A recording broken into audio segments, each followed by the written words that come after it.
Harare, Zimbabwe. Zimbabwe's army said Wednesday it has President Robert Mugabe and his wife in custody and is securing government offices and patrolling the capital's streets following a night of unrest that included a military takeover of the state broadcaster.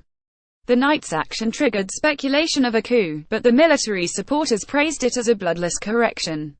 For the first time, this southern African nation is seeing the military oppose Mugabe, the world's oldest head of state and one of the longest-serving authoritarian rulers.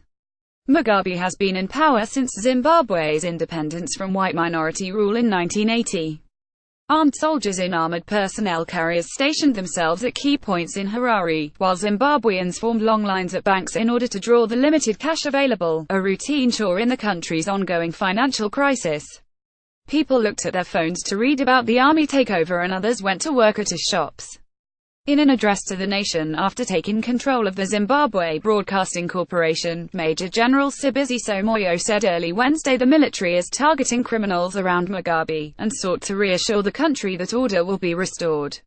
It was not clear where Mugabe, 93, and his wife were Wednesday, but it seems they are in the custody of the military. Their security is guaranteed, Moyo said. We wish to make it abundantly clear that this is not a military takeover, he said. We are only targeting criminals around Mugabe who are committing crimes that are causing social and economic suffering in the country in order to bring them to justice. Moyo added, as soon as we have accomplished our mission, we expect that the situation will return to normalcy. The army spokesman called on churches to pray for the nation. He urged other security forces to cooperate for the good of our country, warning that any provocation will be met with an appropriate response.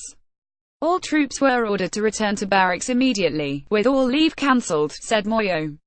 The broadcast was sent out from the ZBC headquarters in Pockets Hill near Harare's Borrowdale suburb. Overnight, at least 3 explosions were heard in the capital, Harare, and military vehicles were seen in the streets.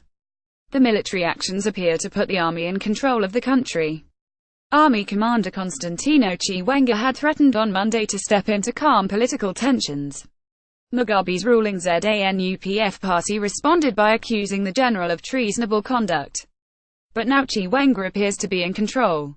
The army has been praised by the nation's war veterans for carrying out a bloodless correction of gross abuse of power. The military will return Zimbabwe to genuine democracy and make the country a modern model nation, said Chris Musvangwa, chairman of the War Veterans Association, told the Associated Press in Johannesburg. Musvangwa and the war veterans are staunch allies of Emmerson Mnangagwa, who was fired from his post of vice president by Mugabe last week.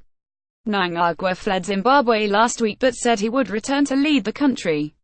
The U.S. Embassy closed to the public Wednesday and encouraged citizens to shelter in place, citing the ongoing political uncertainty through the night.